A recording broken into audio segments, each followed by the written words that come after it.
OASIS Opportunities is a grassroots, volunteer-driven organization serving at-risk and low-income Hillsborough County students.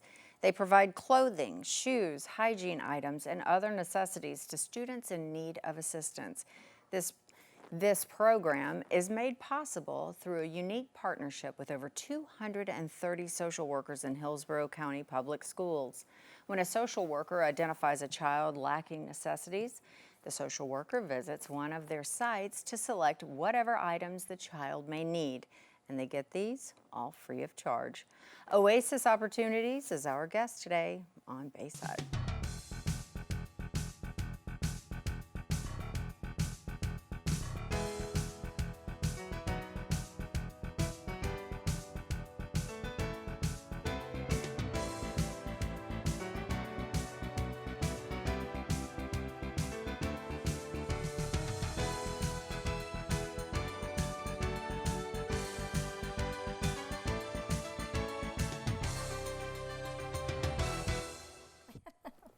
Good morning and welcome to Bayside. I'm your host, Shelly Sanders.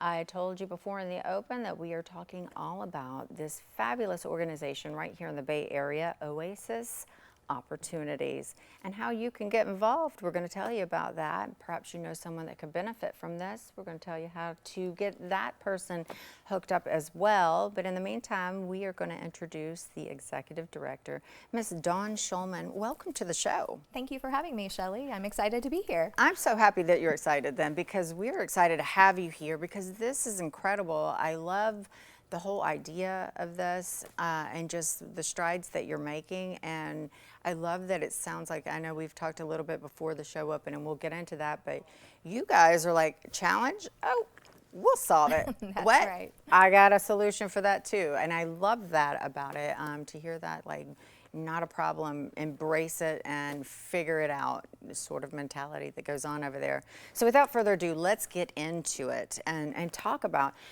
the background. When did this come about? How did it come about? And how long you've been here and what you're doing? I know I talked a little bit about it in the open, but from your words. Oh, great. Well, OASIS was established in 2001, so we're getting to wrap up our 21st school year of serving kids. Okay. And it was established by two moms in Tampa Palms that went to volunteer at a school. And they saw the need in the school. Kids were uncomfortable when they came to school. Clothes were too big, they might have had holes in them, they were dirty, they didn't fit them right, and they were uncomfortable in the classroom and struggled to pay attention. So they asked if they could create a clothing closet in that school, and it went over so well. They had so many friends and families donating to them. They decided they wanted to do it for the entire district for all kids who were in need, and they went to Hillsborough County Public Schools and they gave them a room in the school so social workers could come and get what they needed for kids for free, so they were comfortable in the classroom. Fantastic. Wow. And so here you are 21 years later and it's still moving forward. I have to ask, although I have an idea, I know what the answer is, what is the ultimate goal? What would you like to see? Oh, we want to empower all K through 12, pre-K through 12, at-risk and low-income students to overcome barriers to consistent school attendance and academic success. Mm-hmm. And that is big in Hillsborough County. Our school district has over 220,000 kids enrolled in school, and 18% of our kids in Hillsborough County live in poverty. Oh, wow. In addition to that, about 60% of kids in Hillsborough County Public Schools come from low-income families. That might be one missed paycheck, one illness, one broken down car away from not being able to pay for everything that their kids need to keep a roof over their head, food on their table, and clothes on their back, and get hygiene items for their kids. Or in this, under this economy that that everyone is struggling through, they may be 1 month away from a rent hike, and absolutely, who knows what's going to happen after that, right? Right. So we want to ensure that all kids, no matter what their situation is, have access to the resources that they need, those essentials like clothing and hygiene items, to feel comfortable in the classroom, to build their confidence, and help them fully engage in their learning with their teachers. Sure. Like you said, I mean, you said it yourself, this is a giant undertaking. It started off like in a very humble situation, very small situation, and has escalated now. And 21 years later, Right. Started with two moms. yes, Two moms that wanted to do good in their community. Exactly, and I'm sure they didn't have any idea that it would become this big ultimately. So how do you do this, and how is it that you're getting these things into the right hands, and how? So bottom line, how are you partnered with Hillsborough County Schools? Right, And how does that happen? We are very fortunate. We have a great relationship with the Hillsborough County School District and their actual school social work team. Over 230 social workers at over 250 schools and programs identify kids who are in need. They might identify through a relationship with them, the family might come to them, a teacher. We even had a mail carrier for the school district mail service say, I know a kid who needs shoes, and come to us to make sure that we got shoes to a kid who was in need.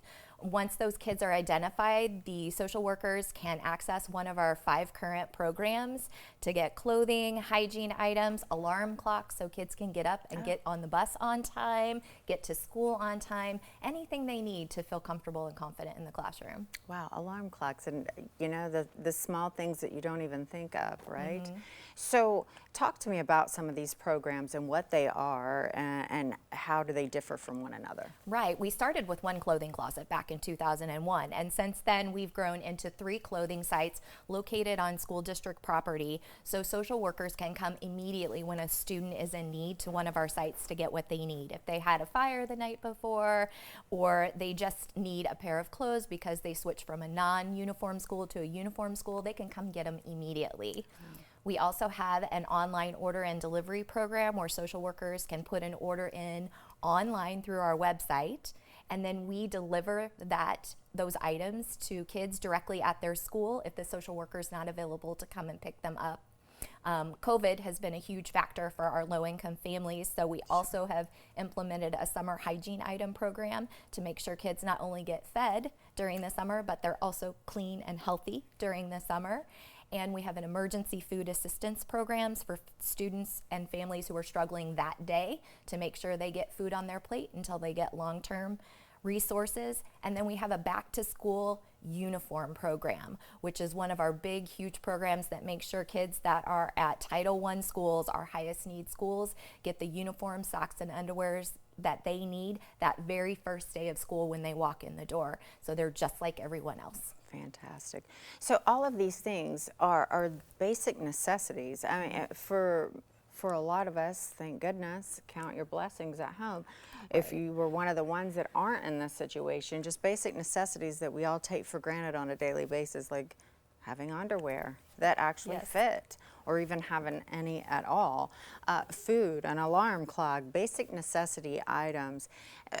Talk to us a little bit about the importance. I know you alluded to it in the very beginning when you were talking about what the ultimate goal is here and what the mission is, but how important are these things? Why is it that, I mean, it seems like that's a dumb question, but the reality is, explain the ripple effects when these kids don't have that. Right. I mean, this is why. There are moms who are putting water in their shampoo bottles for their kids to make it last longer. There are kids that are sharing their toothbrush with brothers and sisters. There was a high schooler who was wearing a pair of tennis shoes to walk to school that was duct taped together, and had a discussion with his aunt that when they fell apart, he was going to have to drop out of school. We have to make sure that that's not what happens for our kids. The most important thing for kids to break that cycle of generational poverty and to be successful later in life is to get a good education. And when they feel uncomfortable, when they're being teased because maybe they smell because they don't have deodorant, or their clothes are dirty, or they're not wearing uniforms like the other kids are in school, they are distracted from learning. And I know that. I was a teacher for 17 years. So we need to make sure they have those essentials so they can get the education they need. Truer words have never been spoken, and these are the kind of things that you would never think it would happen in America, my goodness, in your own backyard, but you never know, and they absolutely are happening. So if you've heard this at all, by all means, log on to the website that you're looking at right now. It's oasisopportunities.org. oasisopportunities.org. That's going to give you all the information that Dawn and I have been speaking about today, and then some, including how you can help out. Don't go anywhere. We're coming back after this.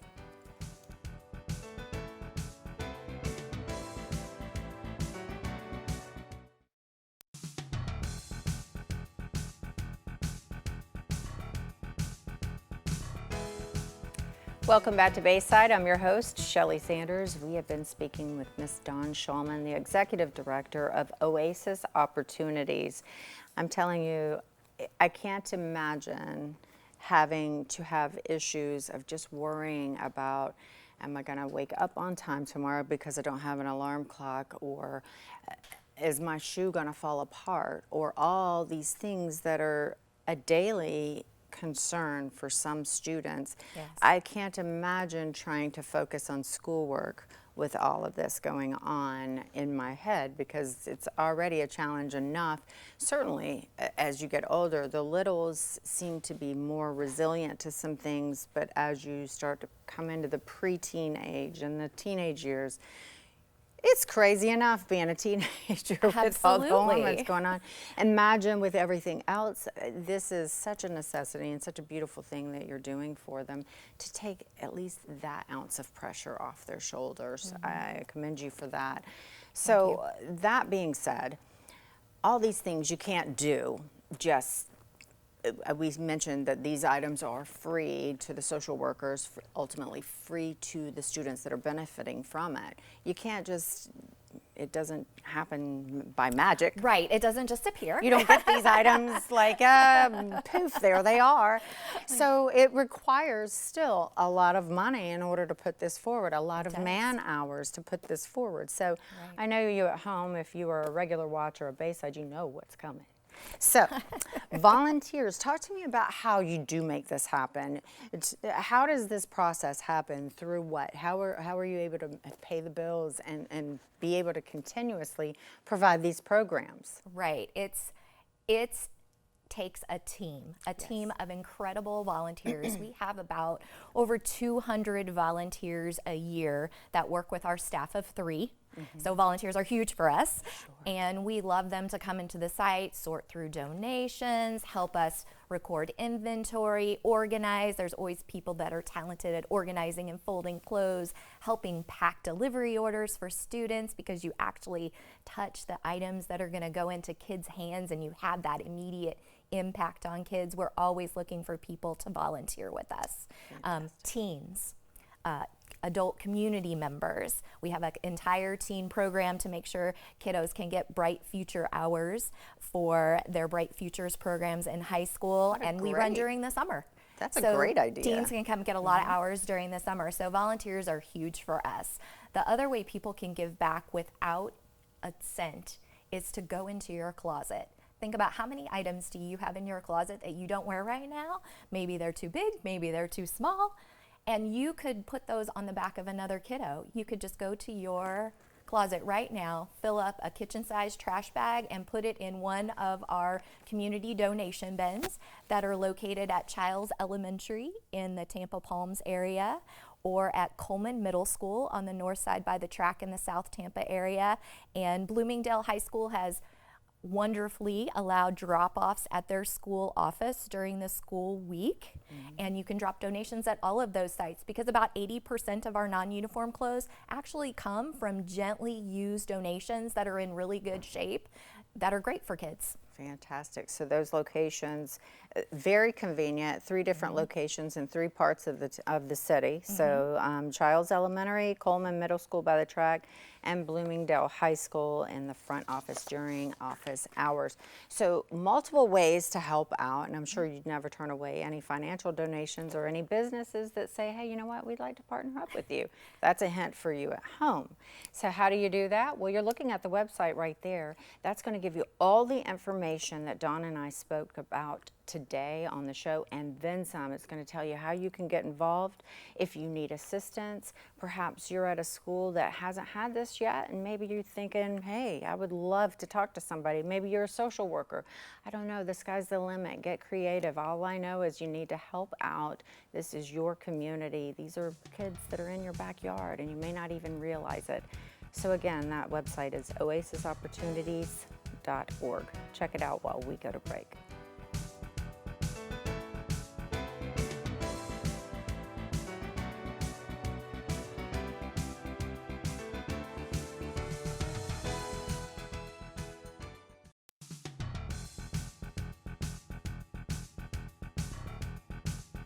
Welcome back to Bayside. I'm your host, Shelley Sanders, talking with Miss Dawn Shulman, the Executive Director of OASIS Opportunities, telling you our kids in the Bay Area, they need our help, and that means they need your help too.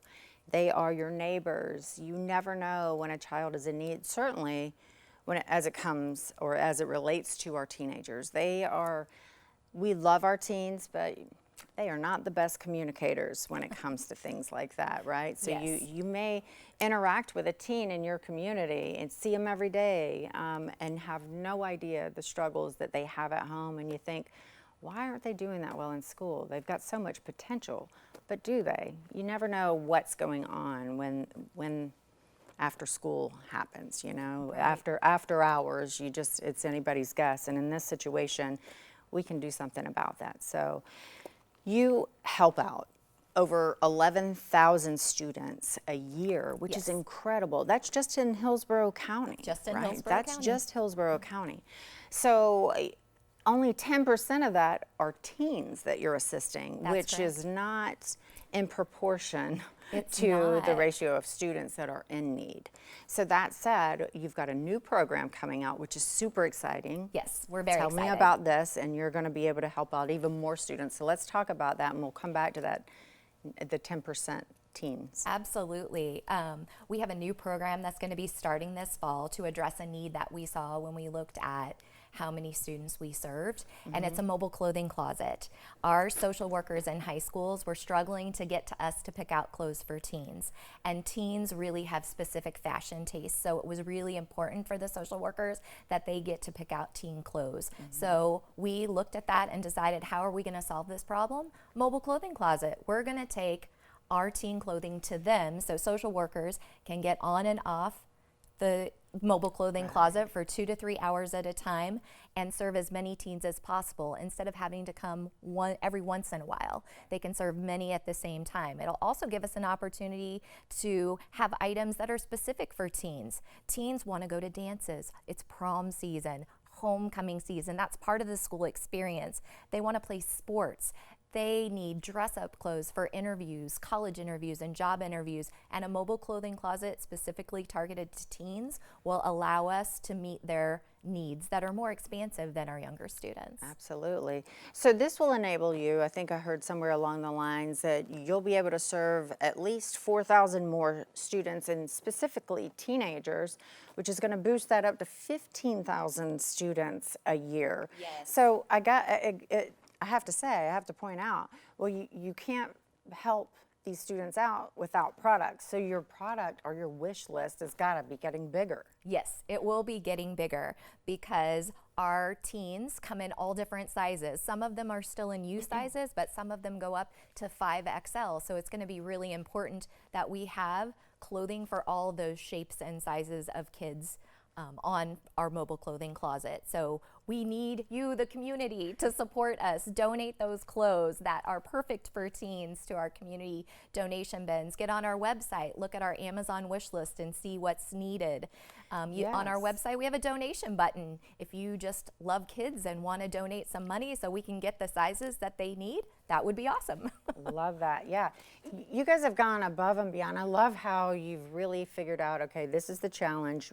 We've created the solution, coming back to the very beginning of this conversation, and that being you've got a donation button. You've even got a laundry list of wish list items. I'll rattle off a few for you at home, and then you can go to the website and see for yourself. And by the way, this is on the website. But just to give you an idea, sizes extra small to 5XL, sizes 4 to 20 for youth sizes. We're talking about all the clothing, which is a no-brainer. You can figure those out, but things like deodorant, feminine products, laundry detergent, soap, shampoo, lotion, hairbrushes, combs, bar soap, toothpaste, toothbrushes. The list goes on and on. You can find all of these things on the website. As a matter of fact, you're looking at that website right there in front of you, and it's oasisopportunities.org, oasisopportunities.org. Why don't you go online and figure out how you can help while we go to break.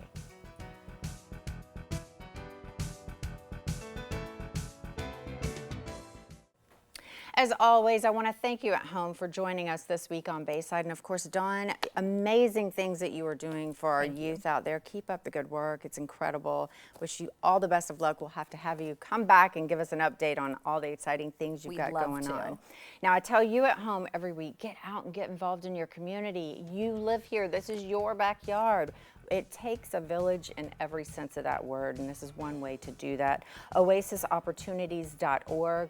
Go online, check them out, figure out how you can either make a donation, volunteer your time, talent, or treasures. They'll take it all. We'll see you next week.